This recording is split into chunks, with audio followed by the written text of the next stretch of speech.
Plain Valley City. My name is Jon Wagar. Before we start, I'd like to do a little housekeeping. I asked Paul, the new manager of the Eagles, who's been on the job for about a week or 10 days, and certainly must have his hands full tonight. This is their first really big crowd since he took over.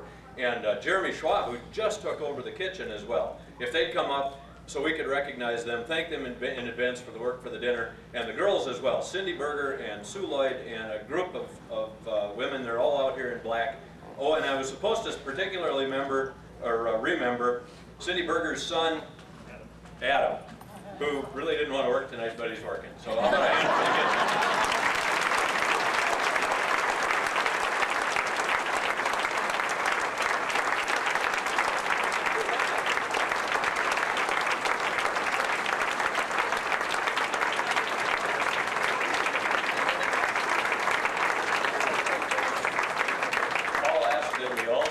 Thank the bartenders. I didn't mean to slight anybody.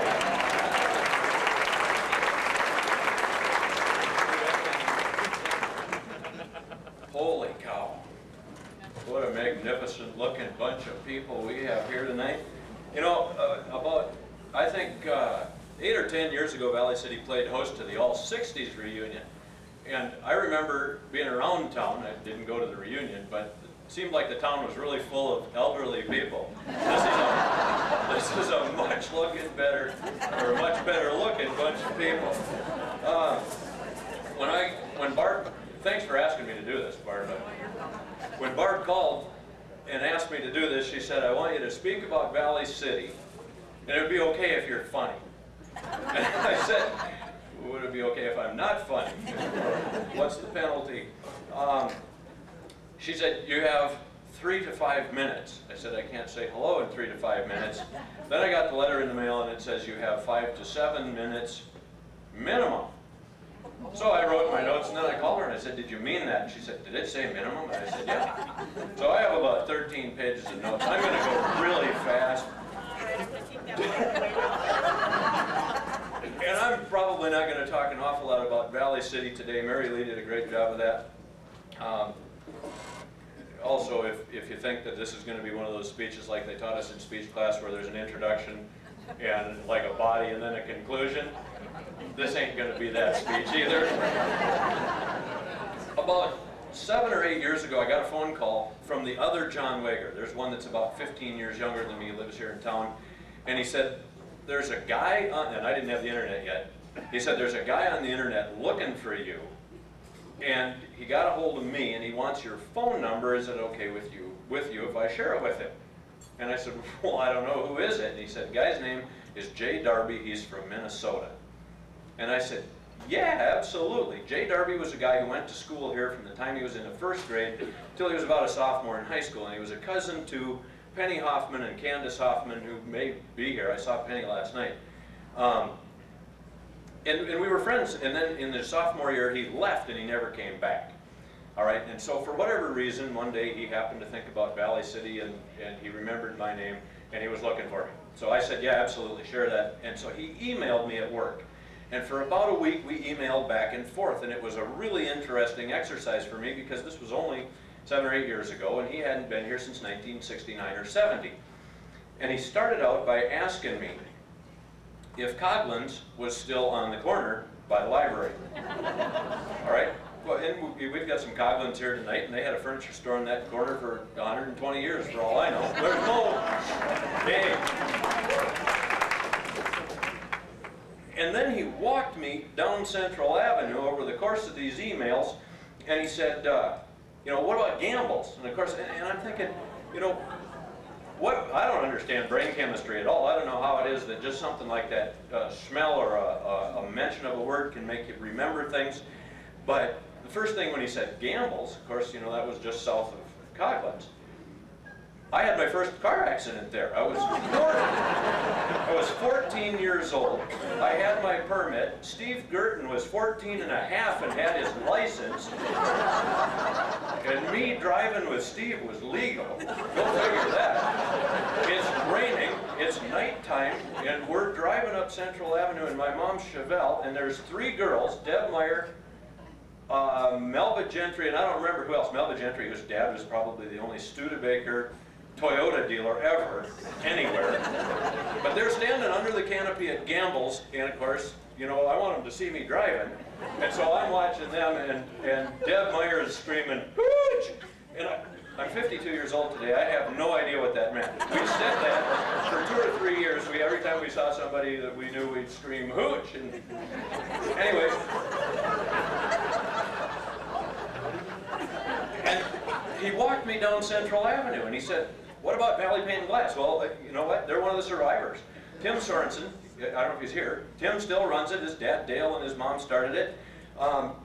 Warren's Bakery, and when he said that, I remembered when chocolate Long Johns went from 6 cents to 7 cents, and I was incensed, you know, a 13% increase overnight. What about Ben Franklin,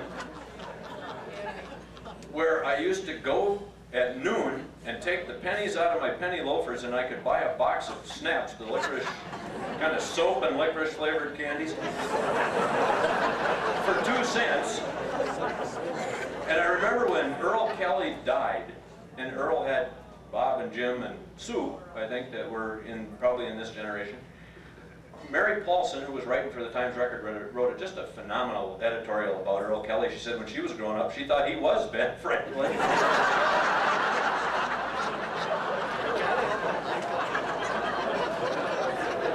And he talked about the penny store, and I remember going there in first grade to buy shoes, and Gail Overbeck sold me shoes. I'm sure it was Gail, and I still see him around town to this day. And you know, and I still think, I don't think he sold shoes there for more than 6 months, but you know, I still think of him as a guy from Penny selling shoes. And the Pillar Theater, one of the prettiest buildings in Valley City, and now it's Dutton's photography and coffee place. Dr. Ireland was upstairs at Woolworths, and then of course Woolworths. You know, here's a business that had a lunch counter and parakeets for sale on the same wall. And you go, somehow I'm thinking that isn't going to happen anymore. And they had those 2 big cooler machines that sprayed the Kool-Aid up, and you know what I'm saying? They had a green one and a red one, and all my life I wanted to taste that stuff, and I think now I'm grateful I never got the opportunity. And then next to them was Ace Hardware. Well, I was in there this morning, and you know, I didn't notice it until today, but on the back wall of Ace Hardware there is still a neon sign that says Fogarty's Ace Hardware. Yeah, I asked him today if I could buy that sign, but he said maybe. And then there was Haroldson's Office Supply, and I think Don Eastburn's dad maybe ran that. And then there was Bossert Jewelry. And we had a girl in our class, Cheryl Bossert, whose dad ran that, or owned that. And they had I don't know if it was black marble or a black glass facade out front. And honest to goodness, the funniest thing I've ever seen in my life, at least up until the time I was 16, was Steve Ryden. Steve Ryden and I were walking down Central Avenue one day, and of course I was a farm kid and Steve was a city kid, so he knew all the really cool tricks. And we're walking down Central Avenue, and we get to Blossert's, and you could duck behind this glass facade because there was an entryway there, and you could hide half your body behind it. But if you were the guy looking at this, you could see Steve's reflection in the black. And so half of him was, I'm doing a great job of describing this, am I not? He would hide half of his body behind this glass wall, and then he would go like this. All right?